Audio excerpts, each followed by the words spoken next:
मध्ये सांगतात नामामृत गोडे वैष्णवाला दई योगिया साधई जीवन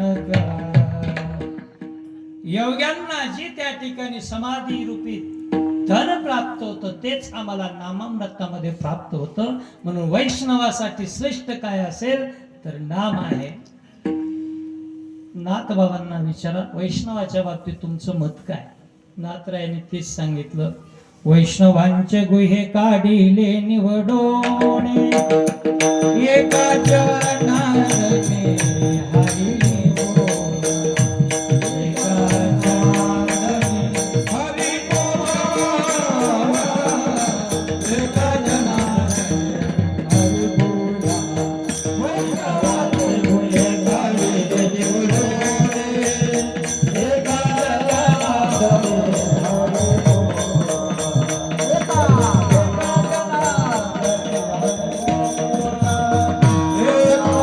नारदने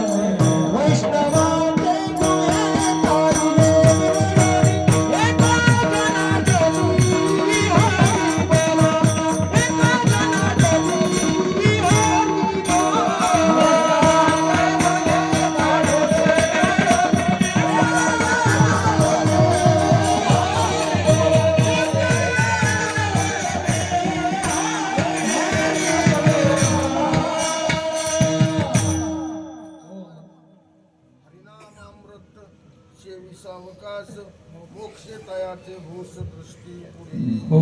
हरिनामामृत सेविका सावकाश मोक्ष तयास दृष्टी पुढे. हा हरिनामामृत हे एक अमृत आहे आणि ते वैष्णवासाठी त्या ठिकाणी आहे.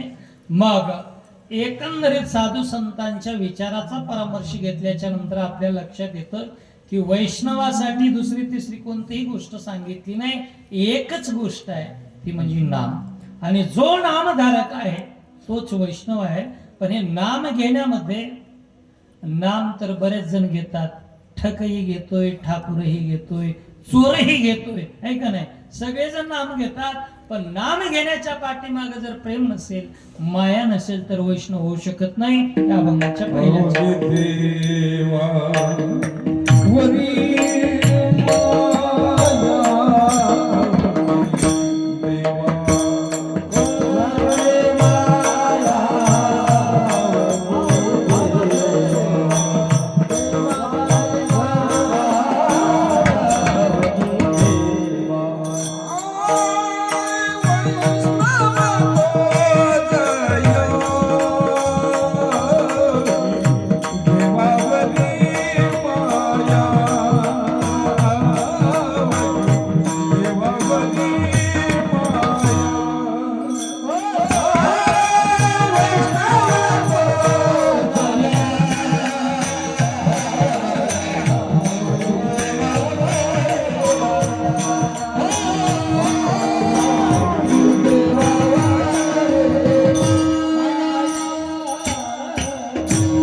सगळेच आहे तो. कबीरदासजीला विचारा ना, नाम घेणारे भेटतात का नाही. कबीरदासजी म्हणतात, दुख में सुमिरन सब करे, सुख में करे ना को, जो दुख में सुमिरन करे दुख काहे को, कबीरा दुख काहे को. सुमिरन सब करे सुख में करे ना कोई, जो सुख में सुमिरन करे तो दुःख काही को होय. सगळेजण त्या ठिकाणी देवाचं स्मरण करतात. पण दुःख आलं रे आलं की प्रत्येक जण देवाला आठवतोय. पण जेव्हा आपण सुखात असतो तेव्हा जर भगवंताला आठवत राहिलो ना, मग तुमच्यावर दुःखच येत नाही. पडता झड भारी दासी आठवावा हरी, मग तो निधीसीन आड घाली सुदर्शन. स्मरण करा, नित्यानं करा आणि प्रेमानं करा. अवघी माया देवावर असून करा, तेव्हा तो वैष्णव होऊ शकतो. बरं, इथून मागे ज्या गोष्टीला दुजोरा दिला नाही वैष्णव म्हणून, वेदांचा अभ्यास केल्याच्या नंतर वैष्णव का होत नाही? कारण वेदानं सगळ्या गोष्टी सांगितल्या, तुकोबारायन त्याच्यातून मतिर्तात एकच काढला, वेदांचा तो अर्थ आमाशीच ठावा एराने वावा भार माता. इतरांनी वेदांचं वज व्हावं पण त्याचा मतितार्थ कळाला नाही. तुकोबारायने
वेद अनंत बोलिला अर्थ तुकाची साधिला विठोबाशी शरण जावे निज निष्ठे नाम गावे.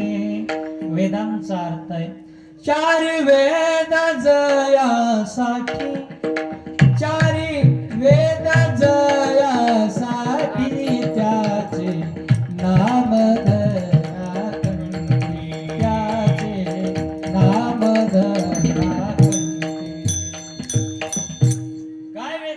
सांगितलं. वारंवार वेद दुसरं काहीच म्हणलं नाही. चारी वेद जयासाठी त्याचे नाम धरा कंठी किंवा चौवेदी जाण साई शास्त्री कारण 18 पुराण ऋषी गाती. मग वेदांचा अर्थ जर नामावर येऊन शेवटी टेकत असेल तर संपूर्ण माया देवावर लावून जो नाव घेतो ना तोच खऱ्या अर्थानं वैष्णव आहे.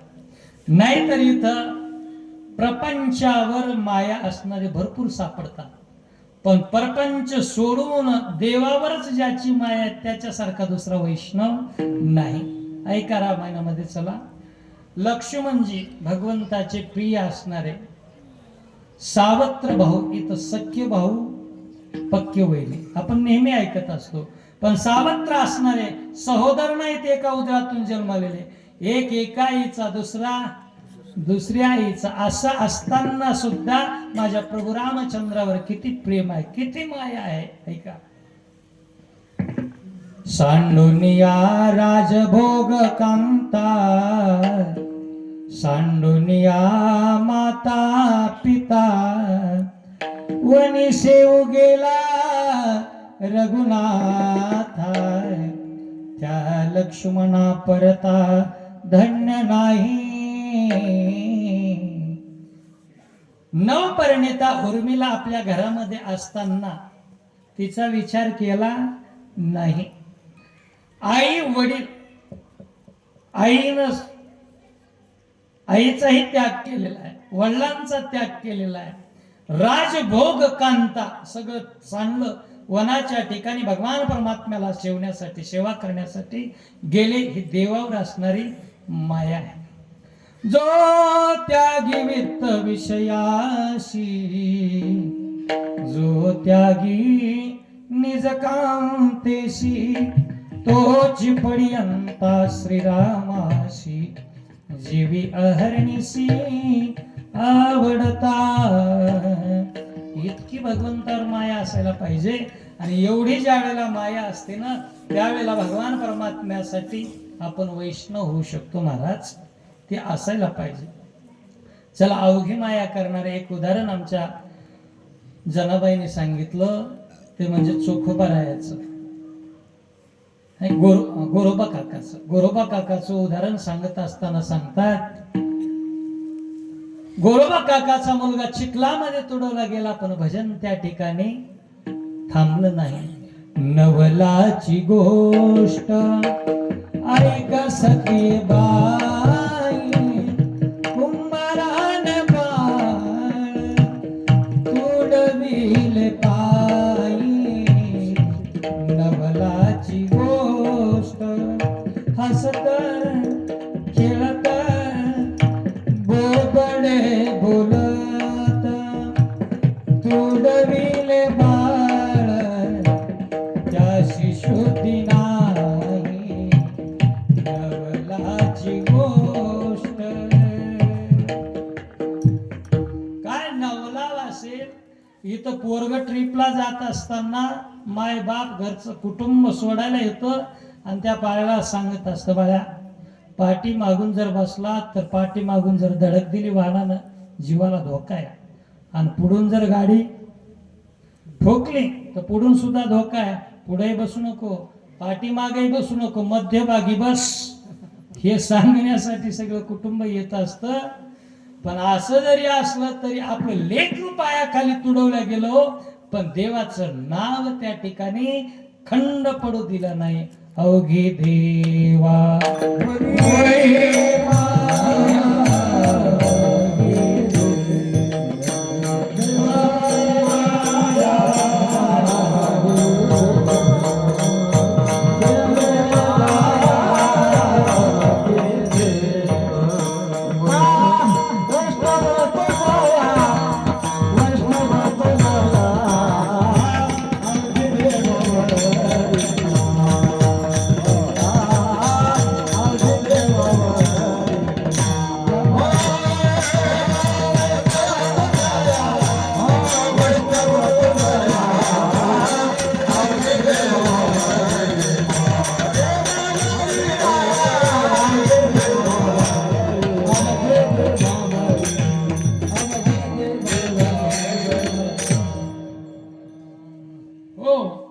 देवावर माया असायला पाहिजे. वैष्णवांचे तसे बाह्य लक्षणं सुद्धा बरेच आहेत, पण अंतरंगातल्या लक्षणांचा विचार करत असताना माया हेच प्रमाण आहे. नाहीतर काय माया होती. गोकुळामधून भगवान श्रीकृष्ण ज्या वेळेला जात होते त्यावेळेला गवळण म्हणती यशोदेला, कोठे गे सावळा, कारत संगारीला सांगे ओझला. अक्रूर उभा असे साजनी या नंदाच्या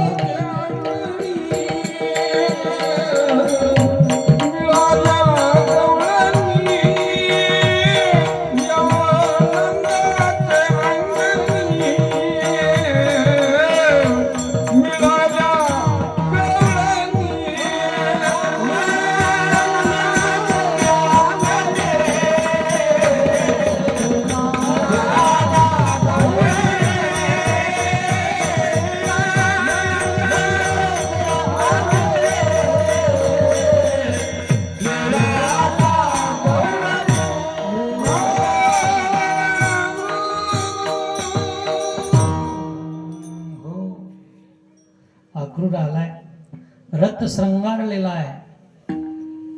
कंस राजाची मीटिंग झालेली होती आणि धूर्त मंत्र्यांनी सांगितलं होतं यज्ञ ठेवा, यज्ञपूजेचा मान द्या, त्याशिवाय हे दोघे येणार नाहीत. रामाने बलराम आणि श्रीकृष्ण यांना बोलवायचं असेल ना तर इथला दुसरा धनुर्यागासाठी पाहण्यासाठी यांना बोलवणारा सुद्धा तितका चतुर असायला पाहिजे. आणि अक्रूराची नियुक्ती झाली. अक्रूरजी आले. प्रत्येक गवळणीच्या डोळ्यामधून पाणी व्हायला लागलेलं आहे. धरणीवर त्या ठिकाणी पडल्या, धरणी सुद्धा भिजून त्या ठिकाणी नेत्राने ओली चिंब झाली.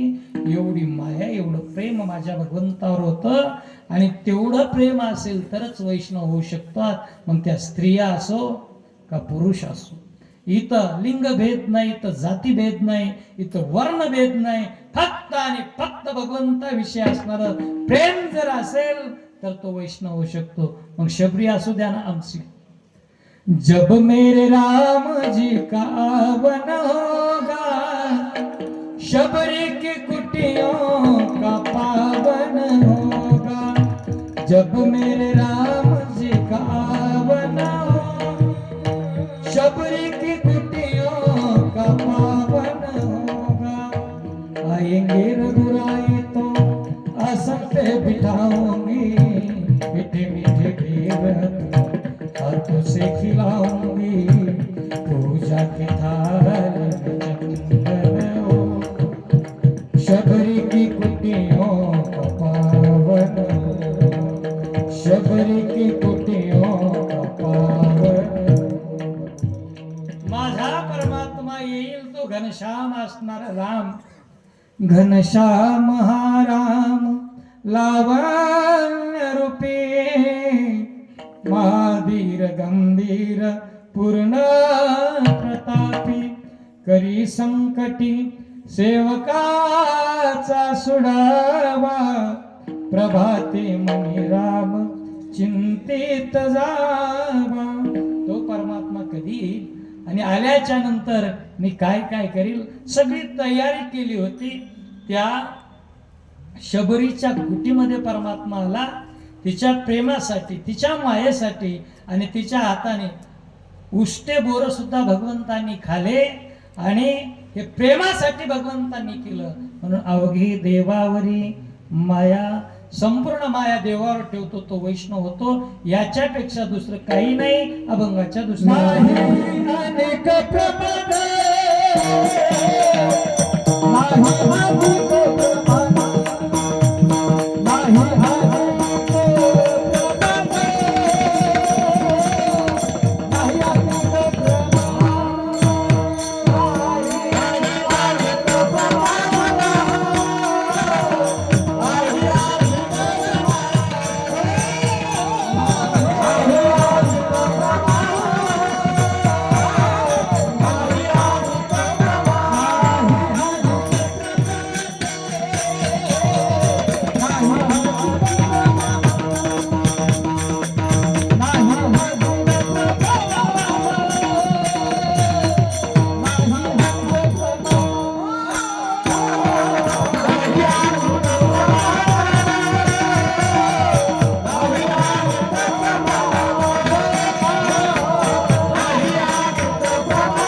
नाही अनेक प्रमाण तन धन तृण जन. वैष्णवासाठी दुसरं कोणतंच प्रमाण नाही म्हणतात. तन या शरीरावर प्रेम करत नाही, धनावर प्रेम करीत नाहीत, ना जनावर प्रेम करीत नाहीत. का? यांना त्यांच्यातलं वर्म कळालेलं आहे, मर्म त्याने जाणलेलं आहे. शरीरावर का प्रेम करायचं नाही? शरीराचा एकच साधू संतांनी विषय सांगितला. या शरीराचा काय तुम्ही भरोसा धरताय? शरीर कसं आहे? किती सोसावाया काळाचा वळसा, लागला सरी सापाठी लागी. या शरीरावर काळाची सत्ता आहे. देह हे काळाचे, धन कुबेराचे, येथे मनुष्याचे काय आहे? इस तन धन की इस तन धन की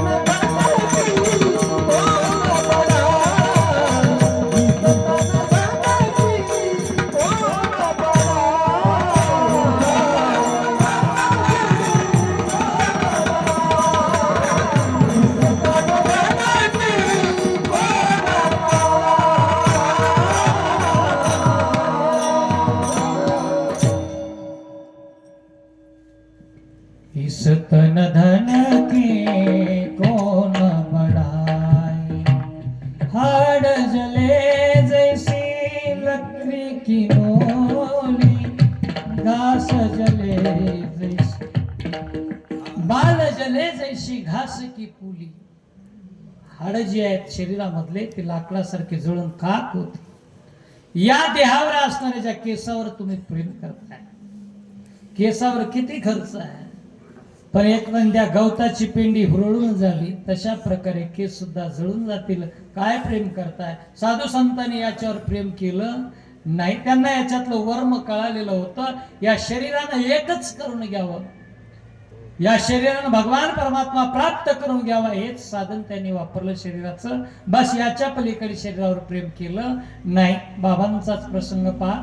1909 साली बाबा ज्या वेळेला नारायणगडावर होते, नारायणगडावर असताना बाबा दसऱ्याचा उत्तम पवित्र असणारा तो दिवस आणि या विजयादशमीच्या सुमुहूर्तावर गडाची परंपरा होती नारायणगडाची. या येणाऱ्या प्रत्येक भक्ताला माणिक बाबा गुरु दीक्षा द्यायचे आणि त्या दिवशी यज्ञकुंड पेटवण्यात आलेलं होतं. भक्तांच्या रागा लागलेल्या होत्या. कुणी ताटामध्ये नाण्यांची रास आणली होती, कुणी सोनं आणलेलं होतं, कुणी उंची वस्त्र आणलेले होते बाबांना दान देण्यासाठी. आणि प्रत्येक जणाच्या मनामध्ये एकच इच्छा होती, माझ्या माणिक बाबांनी मला तारक मंत्र द्यावा आणि तो तारक मंत्र घेऊन आमच्या जीवनाचं कल्याण व्हावं. कारण सद्गुरु वाचोनी सापडे ना सोया, धरावे ते पाय आदी आदी. सद्गुरु शिवाय जीवनाला तरुण पाय नाही, म्हणून तारक मंत्र घ्यावा यासाठी रांगा लागलेल्या. आणि वय वर्ष 14 वर्षाचे असणारे भगवान बाबा माणिक बाबाकडे हट्ट करतायत. बाबा या रांगा कशासाठी, यज्ञकुंड कशासाठी पेटवलंय? त्यावेळेला माणिक बाबाने सांगितलं, बघा भगवान तुला कळायचं नाही, हे सगळ्या या लोकांना येणाऱ्या भक्तगणाला मी मंत्र देणार आहे, गुरुमंत्र देणार आहे, गुरुदीक्षा देणार आहे. बाबा मग माझा कधी नंबर लागेल? या सर्व रांगेच्या अगोदर माझा नंबर लागला पाहिजे. अरे तू अजून लहान आहेस ना, लहान आहेस, तुला पुढच्या वर्षी देऊ. पुढच्या वर्षावर ढकलत होते माणिक बाबा. त्यावेळेला भगवान बाबाने सांगितलं, नाही मला 1 वर्ष आता विलंब झालेला सोसणार नाही. कै तो स्वामी भेटेल, कै हे बिरडे पिटेल, हे मला करायचंय. म्हणून बाबा एक काम करा, मला आज याच मुहूर्तावर, सापडलेल्या मुहूर्तावर तुम्ही गुरुदीक्षा द्या. छोटा आहे म्हणून बाजूला सारत होते माणिक बाबा. माणिक बाबाने भीती दाखवण्याचा प्रयत्न केला. अरे देण्यासाठी तुझ्याकडे काय? यांनी सोनं आणले, कुणी नाणे आणलेत, कुणी काही घेऊन आले देण्यासाठी. बाबा तुम्हाला देण्यासाठी का? माझ्याकडे हा देह आहे ना, औट हात का मानव देह, अल्लाने तुझ दिया, तो दिलेला आहे ना माझ्याकडे. आणि हा नुसताच खाऊन पिऊन मी घालणार नाही, तुमच्या कारणी लावेल. हो त्यावेळेला माणिक बाबांनी सांगितलं, हो एक काम कर, हे जे आपल्या गडाचं नारायणगडाचं मंदिर आहे ना, त्या मंदिरावर जाईन उडी टाक. भगवान बाबा म्हणले, काय अवघड आहे? एवढं सवय समोर बसलेल्या मुलासारखं 14 वर्ष म्हणजे आज 8वीचं पोरग. बाबा तरा तिथून निघाले, गडाच्या पाठीमागे गेले. पाठीमागून sir sir sir sir sir sir वर 51 फूट उंचीचं मंदिर, कळसापर्यंत भगवान बाबा गेले. आणि काही जमलेली गर्दी ती म्हणत होती, उतरा उतरा उतरा गडाच्या खाली, पोरा उतर. पण बाबाचा हट्ट होता, निश्चयाचे बळ तुका म्हणे त्याची फळ. निश्चय अंतिम. कळसापर्यंत गेले, एका हातात कळस पकडला, एक हात वरी केला. माणिक बाबा आता मी आलोय, तुम्ही म्हणलात ना या शिखरावर उडी टाक. माणिक बाबा समोर आले, वरी भगवंताकडे हात जोडले. अरे अरे आबा तू खाली उतर. गडा या कळसावरून खाली जर उडी टाकलीस तर 51 फूट उंचीवरून पडल्याच्या नंतर खाली दगडी फरशी आहे, या चिरेमध्ये दगडावर पडल्याच्या नंतर काही सापडणार नाही, तुझं उत्तर खाली. नाही बाबा, केलेला जो निर्धार आहे, तुम्ही पाठीमाग पाऊल टाकणार नाही. आणि भगवंताचं नाव घेतलं, नारायणगडाचे प्रथम त्या ठिकाणी गुरु असणारे नगद नारायण महाराजांचं नाव घेतलं. नारायण महाराज की जय. आणि भगवान बाबाने कळसापासून खाली उडी टाकली. जसा एखादा चेंडू टपकन टपकावा, उसळी मारावी, तद्वत त्या ठिकाणी भगवान बाबा उसळल्या गेले. एकही केसाला सुद्धा माझ्या बाबांचा धक्का लागला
हचिने आता नदी रे माघारी. हो, आता केलाय निर्धार, केलाय नेम, आणि तो नेम मिटवू देणार नाही. धरलाय ना माणिक गडाचाच मी शिष्य बन, माणिक बाबांचाच मी शिष्य बनेल, नारायण गडाचाच त्या ठिकाणी विद्यार्थी बनेल. हा जर माझा नेम असेल तर किती संकट आली पडता जड भारी, नेमा नटळे निर्धारी. माझा निर्धार, माझा नेम त्या ठिकाणी टळू देणार नाही. मग या तनाचा सुद्धा विचार करणार नाही. शरीराचा विचार केला का बाबाने? नाही. बाबाने शरीराला तर तुच्छ मानलं. बाबांच्या उन्हाळा असणारी बरीचशी मंडळी त्या नारायणगडाच्या खाली नवगण राजुरी नावाचं गाव आहे, महाराज गडावर राहिलेले आहे, त्यांना संपूर्ण माहिती आहे. आणि तुमच्या गावामध्ये प्रत्येकाला माहित आहे बाबांचं चरित्र, मी काय सांगावं, आहे का नाही? त्या नवगण राजुरीचा विश्वनाथ गवळी नावाचा एक वस्ता, जुन्या काळातला खेळ हा बघ डुबक टिबक हे होते खेळ. आजच्या सारखा क्रिकेट तेवढा फोफावलेला जागतिक दर्जाचा खेळ नव्हता.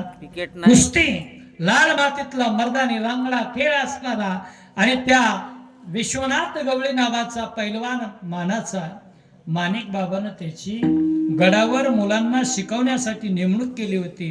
कुस्ती शिकवशील, आणि या गडावर तयार झालेले मल्ल इथं शारीरिक आणि भौतिक बळ वाढवल्याच्या नंतर महाराष्ट्रामध्ये या गडाचा प्रचार फैलाव करतील, याकरता त्याची केलेली नेमणूक. पण विश्वनाथ गवळी एक दिवस आखाड्यामध्ये आपल्या पैलवानांना डावपेच शिकवत असताना कठड्यावर माणिक बाबा आणि भगवान बाबा तिथं बसलेले होते. विश्वनाथ गवळी मातीत उतरलेला आणि विश्वनाथ गवळ्याने आपल्या मुलाला एक डाव सांगावा आणि भगवान बाबा बसल्या बसल्या दुसऱ्या मुलाला प्रतिडाव सांगत होते. विश्वनाथ गवळ्याचे सर्वच मुलं पाळल्या जात होती कुस्तीमध्ये. त्यावेळेला विश्वनाथ गवळ्याचं पित्त खवळलं. तो म्हणला, माणिक बाबा इथं वर बसताय कठ्यावर आणि माझे पडलेले मुलं ते पडल्याच्या नंतर चित्त झाल्याच्या नंतर मला हसताय. तुमचा एवढा वस्ताद चांगला आहे ना, का भगवानला उतरा मैदानामध्ये. आणि उतरा म्हटल्याबरोबर भगवान बाबाला तेच पाहिजे होतं, माणिक बाबाला तेच पाहिजे होतं. माणिक बाबांनी सांगितलं, भगवान उतर. भगवान बाबा उतरले. कारण कुस्ती बाबांच्या रक्तातला असणारा खेळ. बाबा उतरले आणि मनगटाला मनगट लावल्याबरोबर लांग नावाचा डाव, हे जुन्या लोकांना माहित आहे कुस्तीतल्या, आहे का नाही. आता यारकर, लुडो, सिक्सर, लुडो असे गेम माहित आहे, म्हणजे अलीकडचं कौशल्य माहित आहे.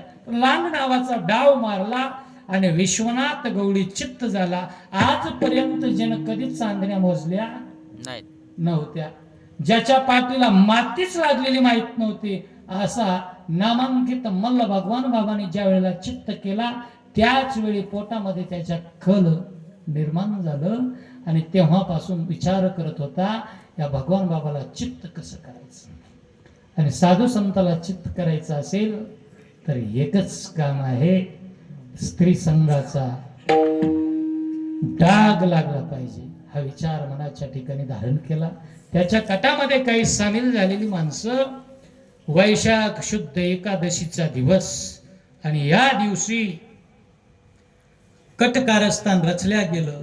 बाबांचं कीर्तन गडावर झालं.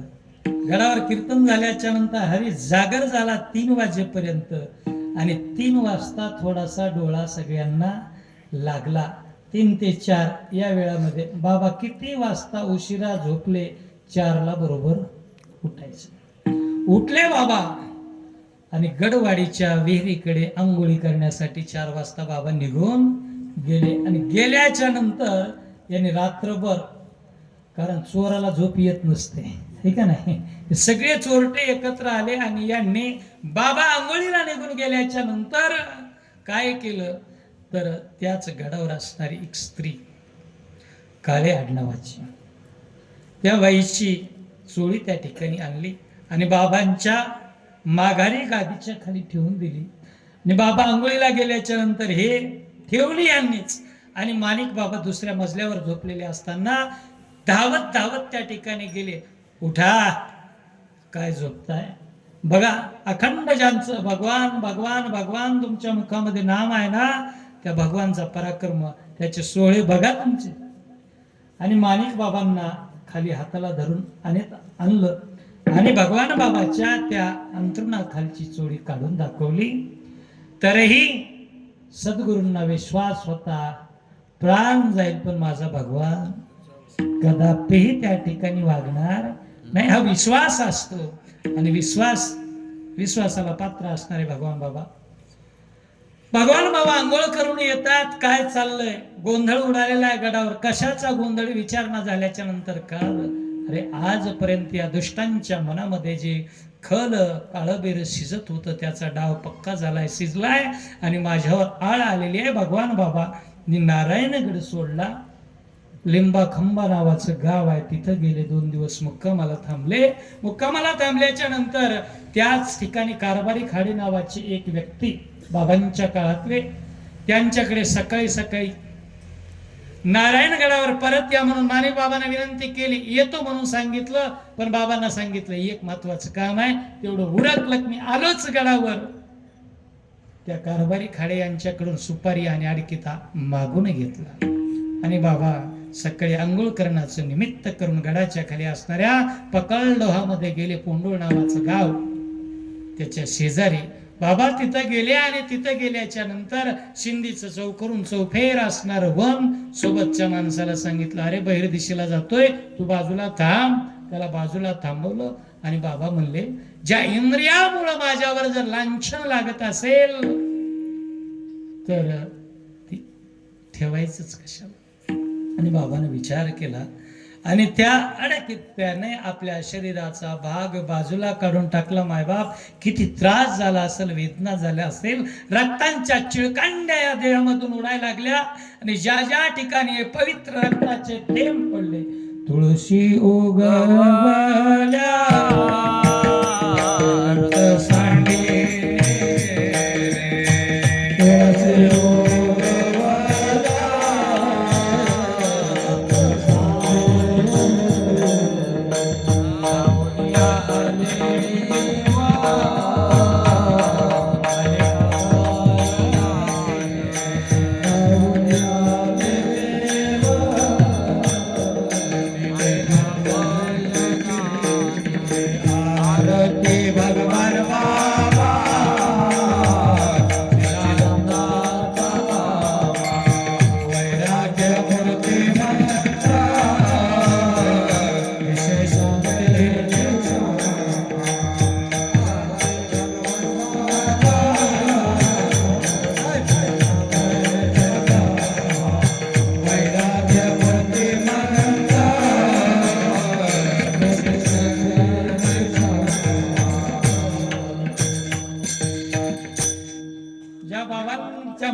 ठेच पोहोचली होती.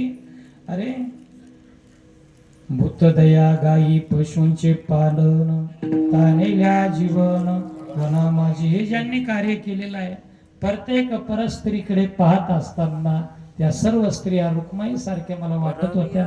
पण त्याच एका स्त्रीचा नाव घेऊन मला जर त्या ठिकाणी लांछन लावण्याचा प्रयत्न करत असतील तर कसे होते बाबा.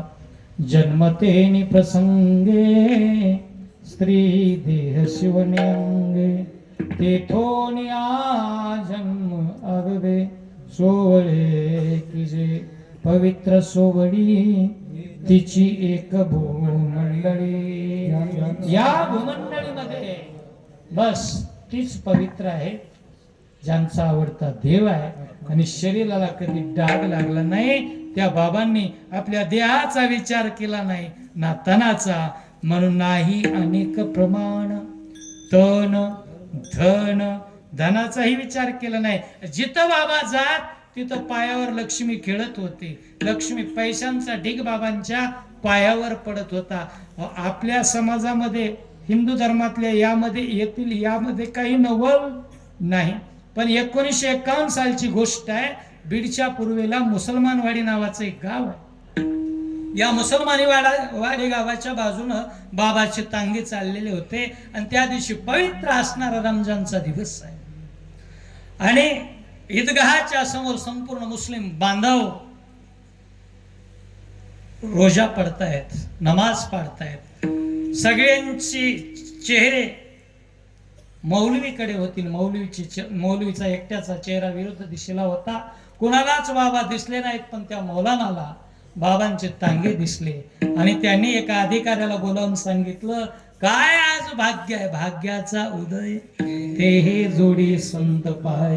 भगवान बाबा सारखा साधू न बोलविता विना सायास जर आपल्या मुसलमानवाडी गावावरून जात असेल तर यापेक्षा आणि काय परमभाग्य असतंय. बाबांचे तांगे बोलावून घेतले आणि बोलावून घेतल्याच्या नंतर बाबांना आसनं टाकले, गाद्या टाकल्या, त्याच्यावर बाबा बसले. बाबांनी बाबासोबत असणाऱ्या सर्व मंडळींना त्यांनी पवित्र असणार अन्न आणलं, प्रसाद आणला. बाबांचा नियम होता, परक्यांच्या हातचं खायचं नाही. का खायचं नव्हतं? कारण देहच एवढा पवित्र आहे, त्याच्यामध्ये काही चांगलीच असतील असंही नाही. आमचे मारुतराव महाराज असतील, मोतीराम महाराज असतील, पंक्तीला जर माणूस बसवायचा ना, कपड्यावर नाही, अंगावरचे वस्त्र काढून टाकायचे. का? त्याच्या गळ्यात जर माळ नसेल तर त्याला पंक्तीला बसू द्यायचं नाही आणि त्याच्या पंक्तीला बसून आपण जेवण करायचं नाही. तसं मांसाहार करणारी जर ही लोक, त्यांनी पवित्र दिवस आहे म्हणून त्या ठिकाणी आज जरी आपल्याला प्रसाद आणलेला असला तर त्यांच्या हातचं मी खाणार नाही. अशा प्रकारचा एक मनोदय असणारा बाबांचा. आणि बाबांनी प्रसाद नाकारला नाही, त्यामध्ये बोट बुडवलं, आपल्या जवळच्या असणाऱ्या सोबत्यांना दिलं आणि त्यावेळेला रझाकाराचा काळ त्या झालेला होता नेमकाच. आणि हबीब खा पठाण नावाचा एक सरदार, त्याला बाबाची कारकीर्द माहीत होती. आजची जी अंबाजोगाई आहे त्या अंबाजोगाईचं मोमिनाबाद हे नाव होतं. कालांतरानं नावामध्ये बदल होत असतात. आपल्या डोळ्या देखतच्या गोष्टी आहेत. अहमदनगरचं अहिल्यानगर झालं, इकडे धाराशिवचं पूर्वीचं नाव उस्मानाबाद, त्याच्याही मध्ये बदल झाला. तसं मोमिनाबाद अंबाजोगाईचं नाव, आणि त्या मोमिनाबादचा तो अधिकारी असल्यामुळे त्याला बाबाची कारकीर्द माहिती होती. आणि बाबांनी काय केलं, डाकू असतील, माळा घातल्या, पवित्र कार्याला लावले. ज्या ठिकाणी दरोडे टाकतात ते आज विना घेऊन भजन करायला लागले. एवढी क्रांती जर माझ्या बाबाने घडवली असेल तर थोर महात्मा आहे असं समजून बाबाला त्यावेळेला 1951 साली बाबाच्या गड बांधकामासाठी 2000 रुपये नगदी रूपामध्ये आणि सोन्या चांदीचे दागिने बाबाच्या चरणाजवळ त्या ठिकाणी आणून त्याने डीक टावला. एका जर परधर्मातली लोक बाबावर एवढं जर प्रेम करत असेल तर हा महात्मा साधा आहे का? नाही. आणि मग त्यांनी सांगितलं की करायचं काय, बाबा आमच्यासाठी काहीतरी मार्गदर्शन करा ना. त्यावेळेला बाबाने सुंदर अभंग त्या ठिकाणी गायला. तो अभंग होता, मै गुलाम मै गुलाम मै गुलाम,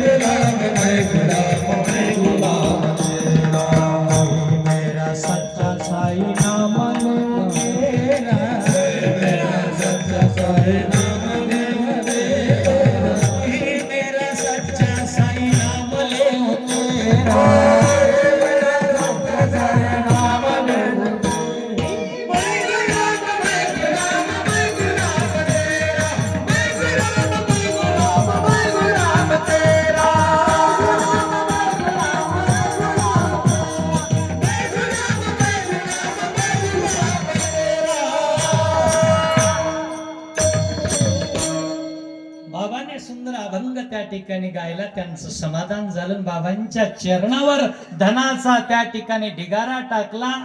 संत धनाकडे सुद्धा पाहत नाहीत आणि जनतेकडे अजिबातच लक्ष देत नसतात. जनता काय म्हणाले याच्याकडे पाहत नाहीत. आपल्या मस्तीत जे जीवन जगतात ना ते संत असतात. विठोबा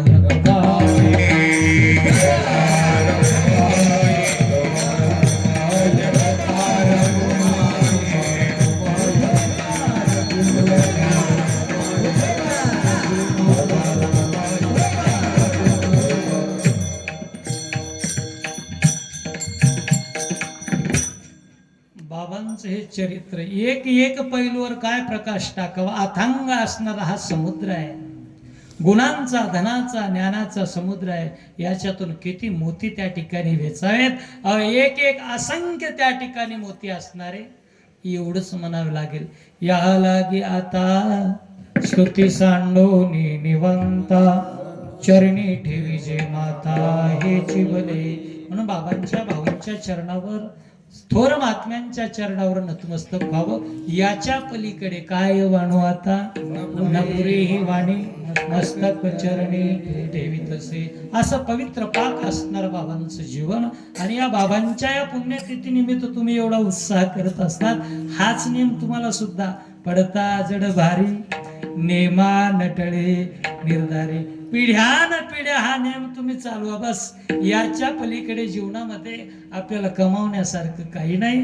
आणि मग असे जे संत असतात म्हणे याती तुका, म्हणे याती तुका, म्हणे याती तुका, म्हणे याती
लोका तयाची भलती नाही अनेक प्रमाण तन धन तृण जन यथा मते यथा अवकाश.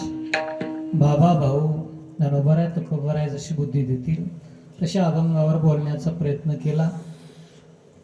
किती सुंदर त्या ठिकाणी गायन केलं. भगवंताची देण आहे आणि अशी मुलं जपली पाहिजे, यांना मोठं केलं पाहिजे, हे का नाही? कारण ही मुलं, हा गुण श्रीमंताच्या घरात जन्माला येत नाही महाराज.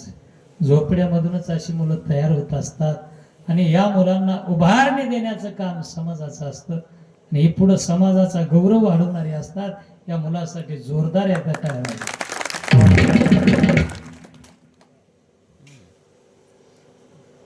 सर्वांना एक नम्रतेची विनंती आहे. भगवान प्रभू रामचंद्राची कथा गुगल मीटच्या माध्यमामधून संपूर्ण महाराष्ट्र भावार्थ रामायण प्रेमी या ग्रुपच्या माध्यमातून घराघरात पोहोचवण्याचं कार्य आजच्या आधुनिक काळामध्ये केल्या जाते आणि त्या ग्रुपच्या वतीनं संत जनाई नगरी, ज्या नगरीमध्ये जिचं महात्म्य खूप मोठं आहे, जनी जनी सब कहे नाम देव की दासी, दासी नहीं सब संतन की कासी. झाड लोट करी जनी केर भरी चक्र पाणी. असं जिचं महात्म्य आहे त्या जनाई माऊलीच्या नगरीमध्ये भगवान परमात्म्याच्या बंधूला लागलेली शक्ती लक्ष्मण शक्ती, लक्ष्मण शक्तीचा कार्यक्रम आहे आणि रामायणातील हा खूप मोठा भव्य दिव्य असणारा सोहळा आहे. कारण खरं तर रामायण पूर्णच ऐकायला पाहिजे. आदिपासून अंतिवरी श्रीराम कथा अमृत लहरी, सादर जो श्रवण करी तोची संसारी धन्य हो. सगळ्याला हे जमत असतं का? नाही. मग सगळं जमत नसतंय ना, मग साधू संत काही मार्ग काढत असतात. बाबा एखादच धरलीच पाहिजे सगळी, पण सगळ्या सापडत नाहीत ना. एवढं तरी करा. आषाढी कार्तिकी विसरू नका मज, सांगत से गुजर पांडुरंग. तसं रामायण सगळं ऐकायला नाही भेटलं ना, तर शक्ती तरी ऐकायला या नाही, ऐका नाही. म्हणून सर्वांना गंगाखेड वासियाच्या वतीने सर्वांना आग्रहाचं आमंत्रण. आता तुम्ही म्हणाल तुमचं तुमच्यापासून आमचं, कारण ही रोजची मंडळी रामायण ऐकणारी, पण बाबांचा एवढा उत्सव सोडून गंगाखेडला येणं थोडं कठीण वाटायला, तरी आम्हाला आमंत्रण देणं आमचं कार्य आहे, ते मी केलेलं आहे. झालेली सेवा बाबांच्या चरणी अर्पण करतो. सर्वांना धन्यवाद. ज्यांनी सुंदर असा आवाज दिला, सगळ्यांची नाव घेतली बरं, पण जे महत्वाचे असतात ना गोड घास मागे ठेवावं लागतं. भागवत भाऊ मंडप आष्टीकर भाऊंना सुद्धा धन्यवाद. सुंदर असाच आवाज देत जा. आजचा कीर्तनकार लहान आहे, बाकी खूप मोठे मोठे मंत्र आहेत, खूप मोठी मोठी नावं आहेत. काल हरिहर बाबा होते, उद्या सोंडीचे महाराज आहेत वाटतं, आहे का नाही? पुन्हा प्रल्हाद शास्त्री जी आहेत, लाडे वडगावकर, अशी महात्मे आहेत. महात्म्यांचं मुखातून तुम्ही ऐकणार आहात. त्यांना ऐकण्यासाठी सर्व समाज एवढा येतोय. सर्व श्रोते मायबापांच्या चरणी नम्र भावना त्या ठिकाणी दंडवत करतो आणि वाणीला पूर्ण विराम. ज्ञानेश्वर